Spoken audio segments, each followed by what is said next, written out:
안녕하세요. 지금으로부터 10년 전쯤 지난 시절의 일입니다. 제가 원래는 서울에서만 쭉 살았었는데 당시에 개인적인 문제도 있고 해서 경기도 쪽에서 살게 된 적이 있었습니다. 그쪽이 약간 다문화 그런 쪽으로 유명한 곳이었어요. 그래서 처음에 이사를 갔을 때는 동네 구경을 한번 해보고 싶었습니다. 다문화 거리가 어떤 분위기인가 궁금하기도 하고 당시에 할 일도 딱히 없어서 산책 겸해서 새벽바람에 한번 다녀온 적이 있었네요. 그냥 좋아들은 것만 가지고 생각해 보면 위험하거나 무섭거나 그런 이미지일 줄 알았는데 그런 건 없었고 똑같이 사람 사는 곳이더라고요. 뭐 다른 게 있다면 괜히 다문화라서 그런가 비슷한 사람들이 지나다녀도 괜히 그 사람들이 한국 사람처럼 보이지 않았다는 것 정도였을 겁니다. 그리고 간판들이 한자나 노어로 되어 있는 걸 보니 여기가 다문화 거리가 맞기는 맞는구나 싶었네요. 간판으로 보나 거리 분위기로 보나 약간 예전에 즐겨보던 홍콩 영화 한 장면도 생각나고 좋더군요. 저는 좋아하는 분위기라 괜찮은데 이 동네가 위험하다는 그런 인식이 생기는 이유가 아마 같은 한국 땅인데도 다르게 보이는 위화감 때문이 아닐까 그런 생각을 했습니다. 골목골목이 주는 분위기나 해서 괜히 새롭고 하니 저는 빨빨거리면서 골목 구석구석을 쏘다니고 그랬습니다. 그러다가 요즘 보기 드문 다방이라는 간판이 눈에 들어오더라고요. 당시에 저는 말로만 들어봤지 실제로 가본 적은 없었거든요. 영화나 드라마 같은 데서나 보기만 해봤지 실제로도 영화에서 보는 것처럼 그런 일이 있는 건가 싶은 호기심도 들고 해서 한번 가볼까 싶은 마음이 생기더라고요. 제가 살던 곳에는 당연히 저런 거 구경도 하기 힘들었어요. 아예 가볼 일도 없었고 있었다고 해도 더 좋은 곳이 많은데 굳이 저런 데를 가겠나 싶기도 하더고요. 새벽바람부터 나와서 그랬나 눈이 트면서 날이 점점 밝아지기 시작하니 거리에도 사람들이 조금씩 늘어나고 분주해지는 게 느껴지기 시작했습니다. 그런데 사람이 많아지니까 보는 눈도 괜히 많아지는 것 같더라고요. 세상에 저를 누가 신경이나 쓸까 싶었지만 그래도 들어가는데 괜히 눈치 보이기 전에 사람 없을 때 가는 게 낫겠다 싶어서 어서 빨리 발걸음을 재촉했습니다.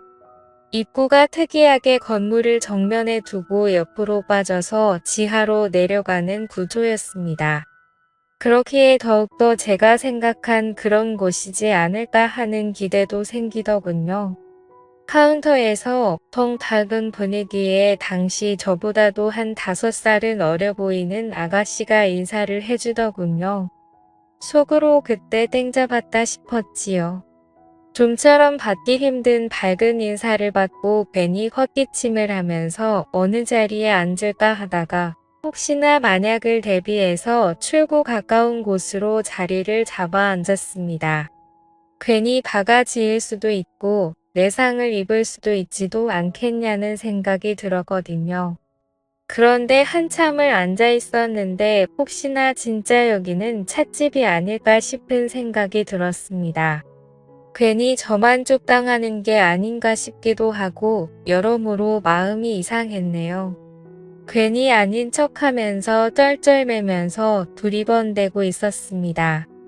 제가 자리를 잡아 이미 앉아있던 상황인데도 불구하고 접객 같은 건 할 생각이 없어 보였습니다.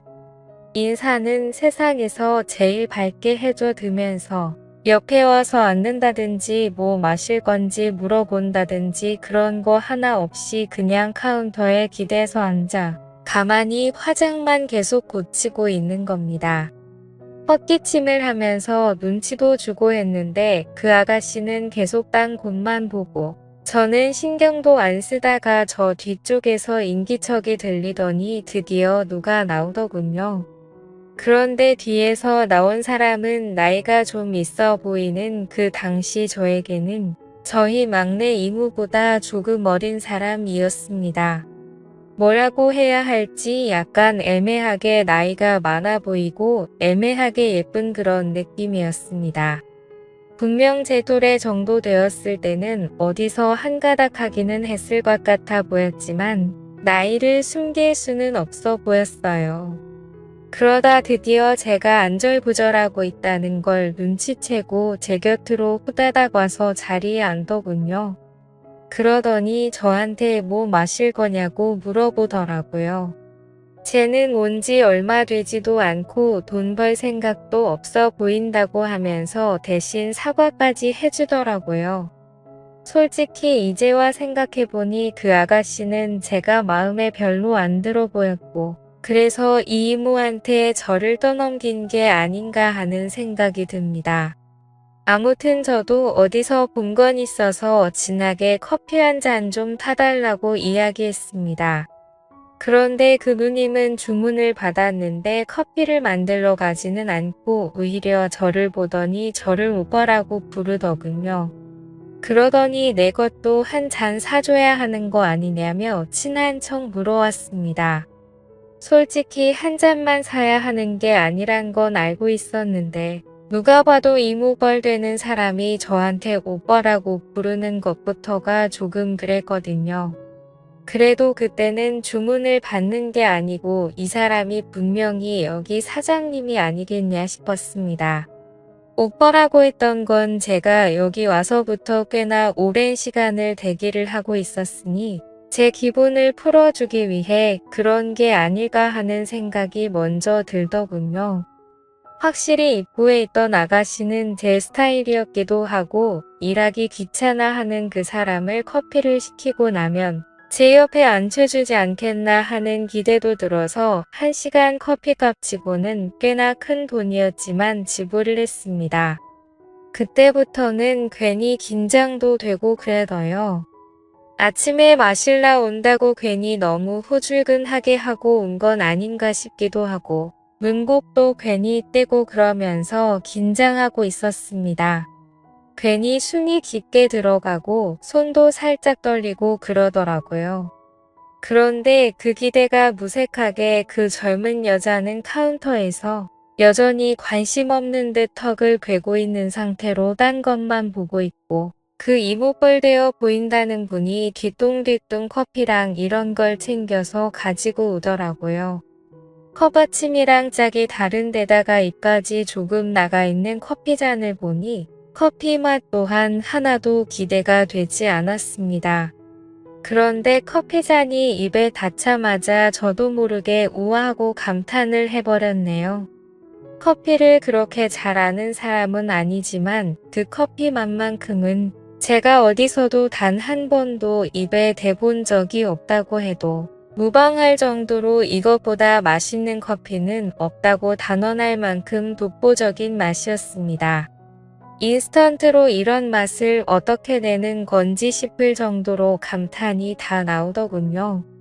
잠깐 커피 맛에 너무 심취한 나머지 옆에 그녀가 앉아있던 것도 잊은 채 커피만 마시고 있었습니다. 그런데 따뜻한 커피 때문인지 긴장이 풀려서 그런가 괜히 날카로움도 좀 누그러졌어요. 그러니 제 옆에 앉아가지고는 저를 지그시 바라보던 그 누님이 다르게 보이더라고요. 가까이서 보니 화장이 조금 진한 느낌이 있긴 하지만 입술도 새빨갛게 칠해서 그 당시 제가 주변에서 보던 또래 여자친구들에게서는 느껴본 적이 없는 그런 매력이 있더라고요. 그러니 제가 처음부터 여기에 온 이유도 뭔지 기억이 나기 시작했습니다. 커피를 마시러 온 게 아니라 체험과 경험을 위해 왔다는 것을 말이죠. 그렇게 생각을 고쳐먹으니 계속해서 그녀가 예뻐 보이기 시작하더라고요. 이 누님이 풍기는 분위기가 그냥 그런 게 아니고 당시 저 같은 애송이는 마음만 먹으면 헤어나이지 못하게 만들 것 같은 연륜에서 나오는 무언가가 있었습니다. 그러니 오히려 저는 더더욱이 긴장이 되기 시작하더군요. 그때부터는 카운터에서 딴청 부리고 있던 제 스타일의 여자는 눈에 들어오지도 않았습니다. 그 누님이 제가 아직 20대라는 걸 알고 나니 혼자 까르르 웃으면서 오랜만에 젊은 기운 받네 하면서 기뻐하더라고요. 자기한테 저만한 조카가 있다고 하는데 정말 이모뻘이 맞았나 봅니다. 그리고 이어지는 질문 공세가 마치 호구 조사를 하는 것 같았습니다. 이 누님이 물어보는 말에 저는 따라가지를 못하고 계속 네, 아니요 하면서 단답식으로만 대답을 했습니다.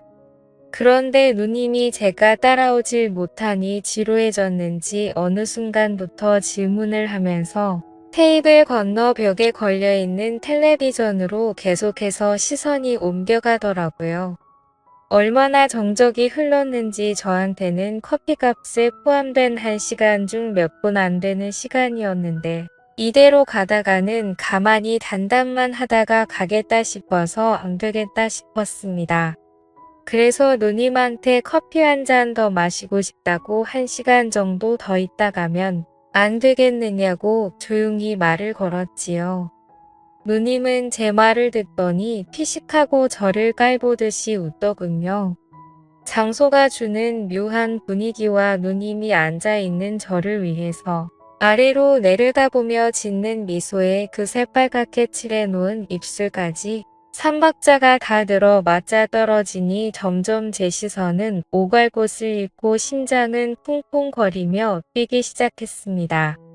누님이 커피를 제 앞에 내려놓는데 한쪽 뺨으로 웃으며 저를 시선으로만 훑어보더라고요. 제 앞에 내려놓은 커피잔에는 커피가 없는 빈잔이었습니다. 누님은 제가 커피가 없는 걸 확인하고는 나갈까 하고 제게 말을 걸어왔습니다.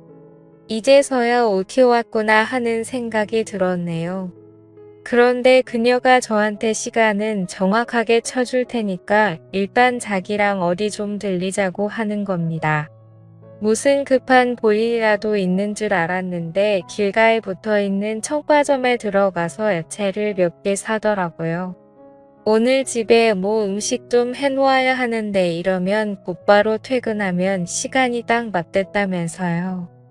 참 그때 반성을 한 게 이 사람들 또한 삶이 있고 인생이 있고 가정이 있는 사람들이라는 생각을 했다는 점이에요.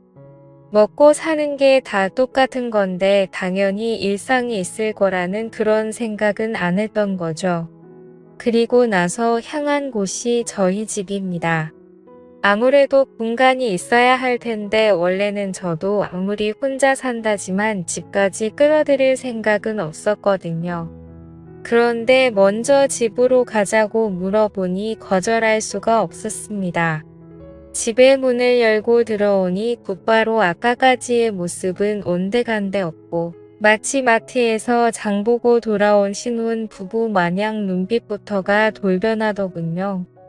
그렇게 그녀와 저는 연인처럼 시간을 보내었고 저는 깜빡 잠이 들고 말았죠. 얼마나 잔 건지 모르겠는데 부시럭되는 소리에 잠에서 깨게 되었습니다. 그런데 당연히 돌아갔을 줄 알았던 그녀가 제 부엌에서 아까 전 사온 재료들을 가지고 음식을 하고 있답니다. 저희 집에서 뭐 하시는 거냐 물어봤는데 어차피 밤새도록 일했고 오늘도 저녁에 다시 출근해야 하는데 막상 집까지 가려니 시간도 애매하고 하더라고요. 그냥 여기서 해가 지면 다시 출근하겠다고 하면서요. 저한테 혼자 살면 밥도 제대로 못 챙겨 먹을 텐데 이리 와서 점심이나 먹으라는 겁니다. 요리 솜씨도 제법이더라고요. 그녀 말로는 밤새 일했고 집에 가려는 와중에 제가 들어온 거라고 하는데 자기도 피곤하고 힘이 들었을 텐데도 이렇게 저를 신경 써주는 모습이 참 고맙답니다. 그날 이후로 그녀는 제 애인 같은 사람이 되어 있었습니다. 아무래도 나이트도 있고 뭔가 좀 마음이 걸려서 진짜 애인은 되지 않았지만 우리 둘만 좋으면 되는 게 아니겠나 하는 생각이었어요. 이틀 연속 쉬는 날에만 집에 돌아가고 그녀가 일하러 나와야 할 때는 보통 저희 집에서 머물고 그랬습니다. 항상 일에 지쳐서 피곤할 텐데도 저를 위해 신경 써주는 모습이 참 좋았어서 그런지 제 인생에서 그녀가 참 기억에 많이 남습니다. 그녀와의 인연은 제가 이사를 가기 전까지 계속되었고, 제가 이사를 가게 되면서 자기 같은 사람 계속 만나봐야 좋을 것도 없다며 이제는 저희 미래를 위해 노력하라며 저를 응원해줬습니다. 그 이후로도 연애는 몇 번 해봤지만 그렇게 자신을 희생하면서까지 저에게 모든 걸 다 해주는 사람을 만나본 적이 없습니다. 몇 안 되는 인연의 그런 사람을 또 만나본 적이 없어서일 수도 있겠지만 저한테는 10년이 더 지난 이 시점에도 기억에 참 오래 남는 둘도 없이 좋은 사람이었습니다. 잘 지내고 있을까요? 회사에서 믹스 커피를 마실 때마다 그때의 커피 맛도 생각나고 그녀가 항상 그립고 보고 싶을 때가 있네요. 지금까지 제 사연을 들어주셔서 감사드립니다.